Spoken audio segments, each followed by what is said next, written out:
right, welcome back to Slip Joint Display. Today we're looking at a Great Eastern Cutlery 35 Moose in Cowhide Jigged Bone.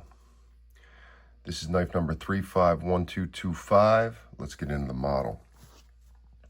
So, Great Eastern Cutlery has released the Moose on their 35 pattern.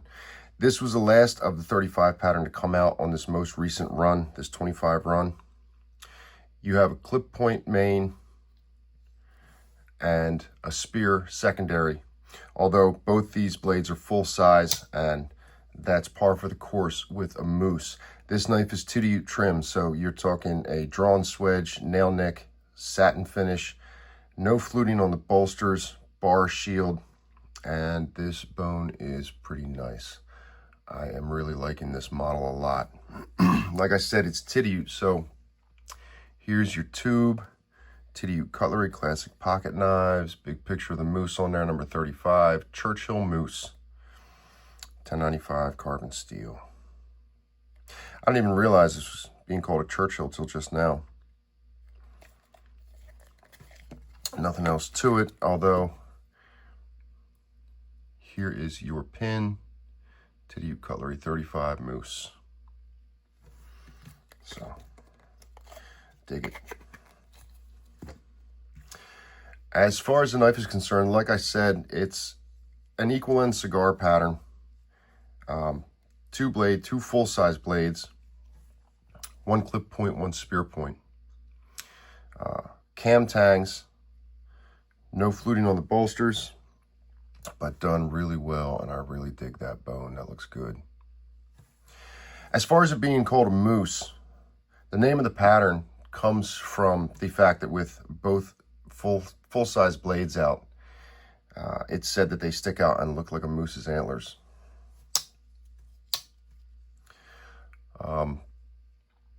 The history of the Moose as a knife pattern is a little bit interesting. I was looking into it and trying to figure out where it came from, who did it first, who invented it, and there wasn't much information on that. It got a little bit in the weeds. What I did read about, which was George Washington Sears, or Nessmuk. George Washington Sears was born 1821 in Massachusetts. In his youth, he had an Indian friend who taught him hunting and fishing and camping, and that Indian's name was Nessmuk. Later, when Sears started writing for a magazine, he used the pen name Nessmuk. He wrote letters for the magazine Forest and Stream in the 1880s. And in 1884, he wrote a book called Woodcraft. Sears was an avid outdoorsman, and that was the kind of thing he wrote about. And as far as the outdoors go and what he carried, he preferred a three-tool system, one of which was a hatchet, a fixed blade knife, and a small folding knife. And the folding knife that he preferred was a Moose pattern. And he talked about that, and he was responsible for popularizing the pattern. Not that it wasn't around before that, but he had a lot to do with it becoming more known. But I've heard about the pattern being made by Case, Remington, Schrade, Robinson, Cattaraugus, Boker. So it's been around a while, and there isn't a whole lot of definitive information on who did it first or where it came from, where it originated from. I've seen the pattern called a Texas Jack in old catalogs. So, you'll hear that, but Texas Jack and Moose pattern are synonymous with one another. I've seen in the old catalogs where the pattern is described as having two large opposite end blades with various handle types. So examples include equal end cigar like this one, or sow belly, or even swell center. So it's not really definitive that it has to be an equal end pattern, like an equal end cigar. It's also interesting that the pattern is also historically known as a Texas Jack, and it is double-ended. But what is, I mean, it's fair to say that it needs to be 2 full-size blades, opposite end. And usually it's a clip point main and a secondary spay or spear blade. I heard a lot about it needing to be a spay blade historically, but then in a lot of examples of old knives, it wasn't a spay blade, it was a spear. So I think it's interesting. The spear is certainly more popular than a spay blade. So, I mean, it makes sense to me that Great Eastern Cutlery would use the spear blade. As far as the subject of the blades on the knife, I dig the 35 as a pattern. I think it's just big enough for me that it comes off as a full-size knife, especially with this example having a secondary blade in there. You know, 2 blades, 2 springs. Like I said, cam tangs. We can see how this is put together, right? Really nice construction on that. I haven't carried this yet. I really want to get it in the pocket, so I wanted to get this done. This was a late grab for me as far as the 35 run. And I like that. I like how busy that is. This clip point blade, to me, is, I don't know. I always feel like it comes off a little underwhelming. I had a 35 Churchill from like 2017 that I got and never loved. And I ended up using it as a beater and later traded it for something that I wanted to put away. But when I got this and opened it and saw this clip point, it reminded me, because I'm pretty sure that Churchill had a clip point as well, that I wish this clip point was a little more exaggerated. So at least that's the way it comes off. So if you look at like this 86, I don't know, it just seems like it's got more to it. This is a little bit straighter, and this seems a little fatter in the body, whereas the 35's clip point never comes off that way to me. I like the drawn swedge. I don't know. I wonder if my perception of the blade is like because of the placement of the nail nick or something like that. But still, I would take this over any other blade on there, being that there's a spear on the other side. And it is traditionally how the moose is made.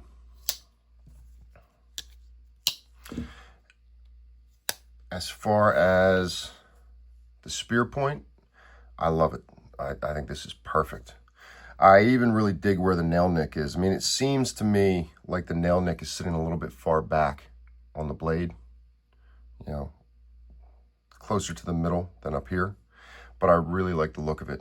And this spear is, it's not a fat spear, but it's certainly not skinny by any respect. And I really dig the placement of the nail nick and the way this is done.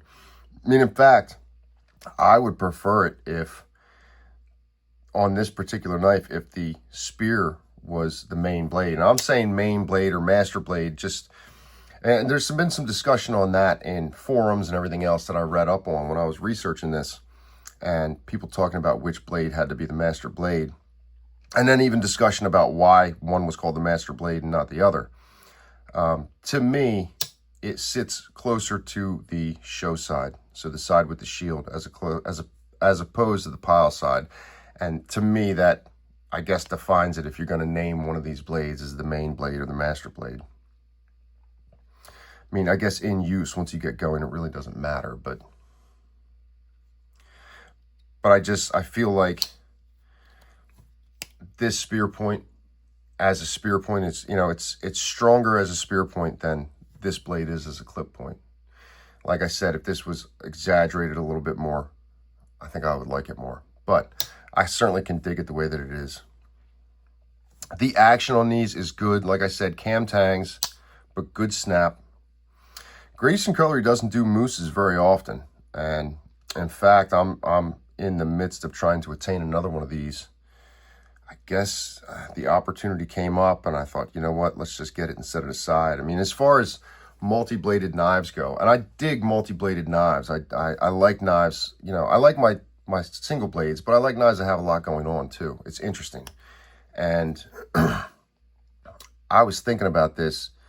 Great Eastern Cutlery put out a 35 cattle knife, and It was in red bone, and I never picked one up, and I regretted not grabbing one. I always wanted to get one on the secondary after the fact, and never got around to it. And now this has come out, and I was looking at this the other day and thinking about it, and this fits my bill more than that cattle knife does. And you've got the spear point that was on there, and it's, you know, you don't have a bunch of other small knives, penknife or sheep's foot or anything like that. You've got a full-size clip point. For me, that's better. That's more what I want. Here I'm, you know, looking for an opportunity to go out and pay money to hunt down a cattle knife, and this is better. So in the realization of that, the idea of getting a second one of these and just kind of setting it aside, yeah, I think it's pretty reasonable for me, just as far as what my preferences are. But the action is good. This has a better pull and snap than any of the other 35s from this run that I've seen. So I can totally dig it. The fit and finish is good. This bone, you know, I meant to pull out another knife for comparison while I was doing this review. This to me comes off like cougar claw bone, and we've seen that in the past. I've got a Mustang and cougar claw bone from like way back 2017 or 2018 that really reminds me of this. I think this is a little bit more straightforward with how the lines are cut. The cougar claw bone had a little bit more going on there. And is it me, or is this shield crooked? Is that just my perception? Look at that. That's as crooked as a politician. It's fine. I don't care. It doesn't bother me, but I did notice it, and I had to question to myself, is it just my perception of this cut of bone? Is it, if the cut of bone isn't straight, but the shield is it throwing me off? But look at this. Interesting. I get another one of these in, I'll be interested to see if that's the same or if it's just this one. Interesting cut marks in this jigging. You know, the tooling marks. So again, Cowhide Jigged Bone. But I like the coloring. I like the brown with the white accents on the ends and sides. A little bit darker on this side. Still a lot going on there. All the pins feel good. The bolsters, you can see, are kind of crimped into these openings here in the jigging, and the rest of it is super flush. Some fingernail catches, some not. Not much to feel on the thumb pad. But yeah, I can dig this. Let's have a look around, because we do have a few different things to look at here. So 2.5 inch blade, 2 3/4 total on the clip.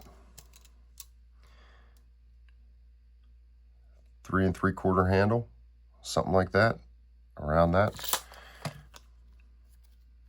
I'm guessing that the spear is going to be the same. Let's just look. I say 2.5 cutting, 2 3/4 total. Yeah, so all the same there. And then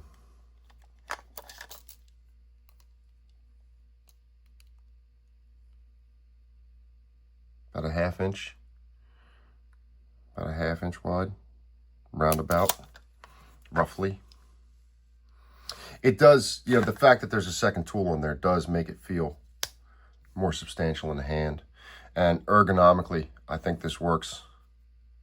This spear point just falls right into the folds of my fingers. It's not really in the way. And then here, this just disappears. So, yeah. Not as comfortable as a single blade, but I absolutely can dig it. I like how straightforward this is. What have we got here? We got Great Cutlery there, and Great Eastern Cutlery, Titusville, PA. And on the other blade, we've got carbon and 3.5, 1, 2, 2, 5. 3.5 for the pattern, 1 for the main clip point blade, 2 for 2 blades, and 25 for the year.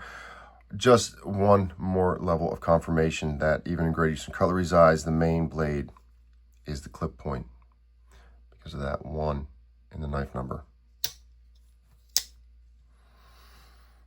Yeah. No gaps. Looks like really, really good execution. You know, I was talking to a buddy of mine. I'm not going to name drop, but I was talking to a buddy of mine who's also, you know, I know him from the knife community. He's in the GECs, and he collects, and he buys, and he trades. And he got one of these early, and he had picked up whiskeys and everything else. And me and him were talking. This was a few weeks ago, maybe. And he said, I remember him saying in a conversation, he was like, you know, he said that the action on my moose is better than any of the other knives from the 35 run, and he said, I think I like it more than the rest of them. And at the time, I was really surprised at that. I mean, I thought to myself, really, more than the whiskeys, and, you know, but yeah, that's what he said. And now that I've got this in hand, I really don't disagree with him. Lots of cool character coming off of that bone.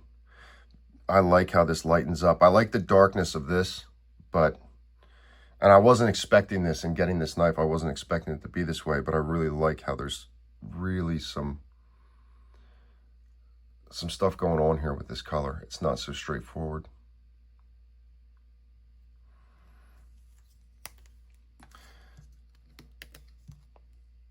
Let's have a look for gaps. Oof.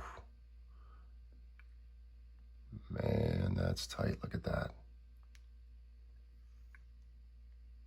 Mind you, this is brand new, hasn't been carried yet. I did sharpen it, but that is flawless. No light coming through at all. Yeah. They did a good job with these. These edges feel good.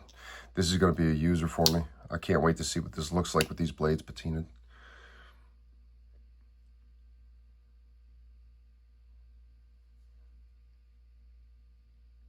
Yep, bites right into the skin. Interesting stuff. So, Nessmook out in the Adirondacks, whatever it's called, wherever it was that he was running around in with a hatchet, a fixed blade, and one of these in the pocket. It was said that he liked thin, sharp blades for camp tasks and stuff. Makes sense to me. I mean, hatchet for chopping, fixed blade for harder use, and then this for finer detailed work. But he didn't want anything smaller than this. And unlike a muskrat, these blades are not so thin. These are, you know, the idea is kind of full-on work-ready blades on here. So, I mean, these aren't the heaviest, beefiest things I've ever seen in the world, but they're certainly not super thin or flimsy or anything like that. But yeah, they did a good job with this. This looks cool. I like it. This, to my surprise, I think this might be the winner of the run. And the 35s, I mean, they're no slouches, so that's saying something. I do like the look of it, though. They did a good job with it. I don't know. What do you guys think? What did you pick up from the 35 run? What are your thoughts on it? Did you pick up a moose? Do you remember when the last time they made a moose? I mean, it's been a little bit. They don't do it all that often, which is kind of why it's catching my attention. That, and it's a model that I can put in the pocket and carry, and it's large enough and strong enough for me. But what are your thoughts on it? Did you pick one up? Did you miss out on it? Is it one you're hunting? What do you think of the history of it? The 2 full-size blades? Would you rather have the smaller stuff like the cattle knife, or do the two full-size blades suit you? Get down in the comments. Let me know what you think, and I'll see you guys on the next video.